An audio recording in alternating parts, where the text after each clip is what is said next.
Welcome back to Beer Ambassadors Tasting Notes. I'm your host, Mikhail Woodward, and my guest here, Michael Castro. We're doing part two for the Cinco De Drinko Horchata, versus Fest Off something. What we're doing, the second one, is actually Belching Beaver, and you can see that, the Belching Beaver, but they have the Horchata. You may have tried the peanut butter stout, which is a favorite of Michael's, and I like it too. I'm not saying that I don't, but that's one of your new favorites, isn't it? I love it. So, anyways, because we were doing Cinco de Drinko May 5th, I thought, wow, we got to do a horchata kind of beer off. That's kind of what it is, right? So the horchata beer off, we just had in the last segment the horchata Belgian style wit from Barley Forge, and I think that beer is phenomenal. I think it's really tasty, drinkable beer. But now we're going to see how this one pours. The other one I poured beforehand, but we're going to get into this, and you can see. I mean, we like to see how stouts pour, don't we, Mike? Yes. So you can see that on there. Let's bring it in there. Is a nice tan head. This is definitely an opaque beer. That is a dark beer. Yeah. Let me give it to you and see how it smells as I pour some for myself. No silting. No silting? Yeah, we like to see a stout silt. It doesn't always happen the best with CO2 ones, but I have. Yeah, that's good. Oh, I did it. Oh, see? We do get the silting here if you get up there close.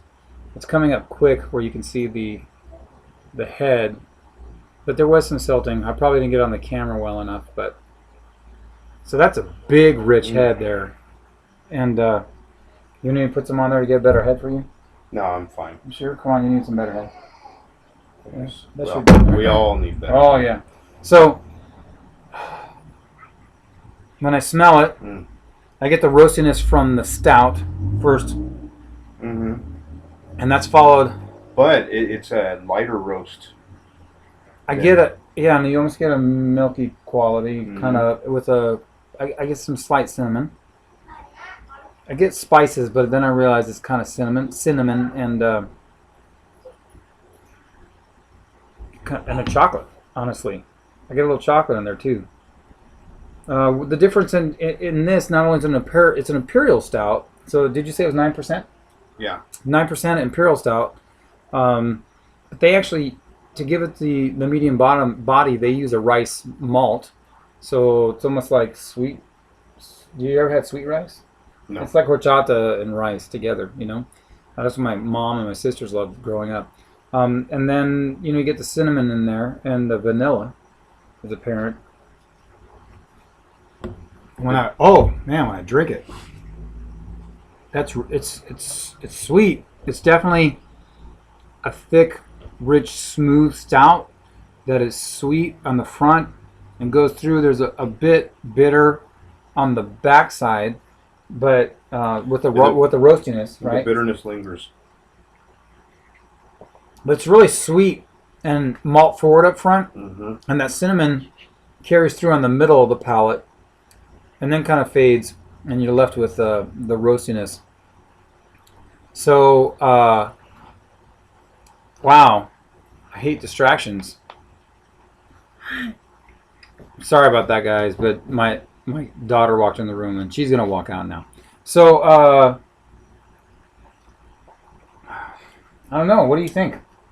Is it not your favorite? No, it's Now you really like stouts. I do like stouts a lot. This is Now see how the bitterness lingers too long for me. Is that for you?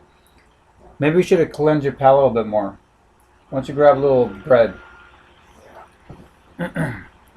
I had some bread on a plate right there, but I don't know if you want to enter my roll. That's my roll. Roll. So I think that so far between the two would be the one, but I can say that we didn't really cleanse our palate as well, and that can be a big difference in tasting a beer, of course. I expected, Mike to like this beer better because he likes stouts, and he wasn't even excited about that, but he liked the Belgian wit. Hey, Mike, do you mind bringing me that plate right there, and I'll cleanse my palate with the bun that I have left over. But that's what happens on vlogs here, and just kind of like making sure that we are on the fly, is sometimes you need to step out. I didn't step out of camera, but you have to step out of camera. You got to do something. So, what you cleanse your palate with, I would say, is not necessarily a palate cleanser, but it'll help. That you can get a true flavor of the stout. Yeah, while it's in your mouth, it's great. It's that bitterness in the back end that I just... So it's a little too roasty for you? It's a little too roasty for me. Okay. Now that comes with coffee stouts a lot. Do you like coffee stouts? No, I don't like coffee. I hate coffee. I hate coffee too, but I like coffee stouts. I'm more of a chocolate stout guy.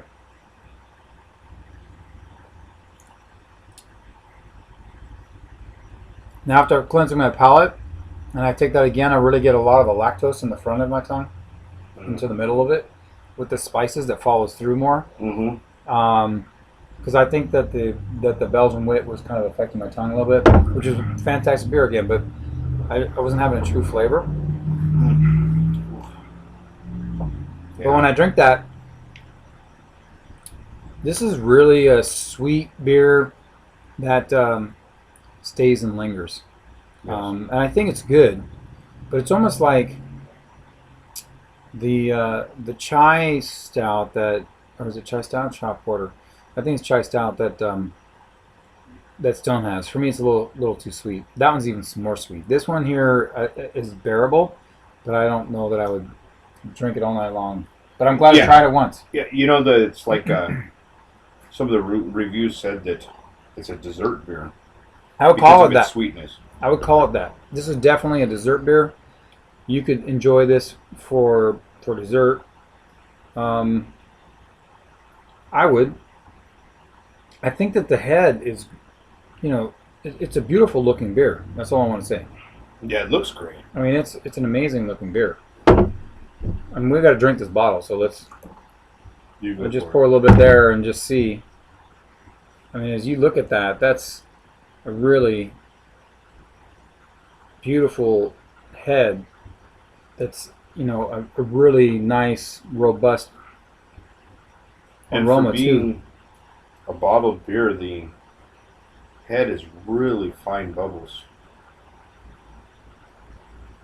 I mean, that's another thing to be said for it too. It's very creamy. It is very creamy. You get it's a milk stout. Mm-hmm. You get the lactose. It's a milk stout. I like the roastiness, but I'm just saying in comparison to the other. I think if you're not comparing them, they stand alone. If you're going to put the two together, the other one's a little more refreshing for me. Well, the other one's a lot lighter, and it's much more. It's crisp. There's a crispness to it, and a refreshing. I mean, it seems like a great summer beer. Yeah. This one feels a lot more wintry to me. So you want to go cuddle up with your wife now? Take a nap? Maybe not cuddle. Well, there you go.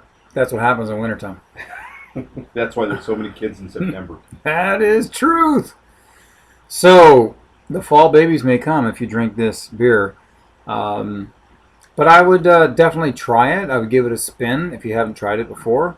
I think it's worth it. I know that actually Mike had said, why don't we go with this one first and then the Dom Perfecto? And I said no, because usually you go from light to dark, and you go from like less hoppy to bigger hoppy, or you'll end with hoppy, you'll end with dark, you'll end with spice beers. Things that'll affect your palate. So this would affect my palate with the roastiness, and the sweetness too. So I'm gonna have to try that afterwards. But I can say that so far between the two, Barley Forge would be my favorite horchata beer. But I'm not saying you wouldn't get this. Just drink them on different nights. Would you agree with that? Yeah. I would. And the other one definitely you could have all day on the lawnmower, in the lawn, at the pool, on the beach. In the jacuzzi. If you're Dom Perfecto, it's the most interesting robot in the world. No. All right, so this is all for Belching Beaver and the Horchata Imperial Milk Stout. And again, this has been Beer Ambassadors Tasty Notes. I'm your host, Mikhail Woodward, and my friend Michael Castro enjoying some beers with me. I'm going to say again, salud. Salud. And take us out with something part in Spanish. Come on. It's just funny. How often are we going to do that? Come on. Yo quiero Taco Bell. Oh, that's a good... I could have said that one. Yeah. All right. Where's the beef? Can you say that in Spanish? ¿Dónde está la carne? Ah, there you go. Okay. Cheers.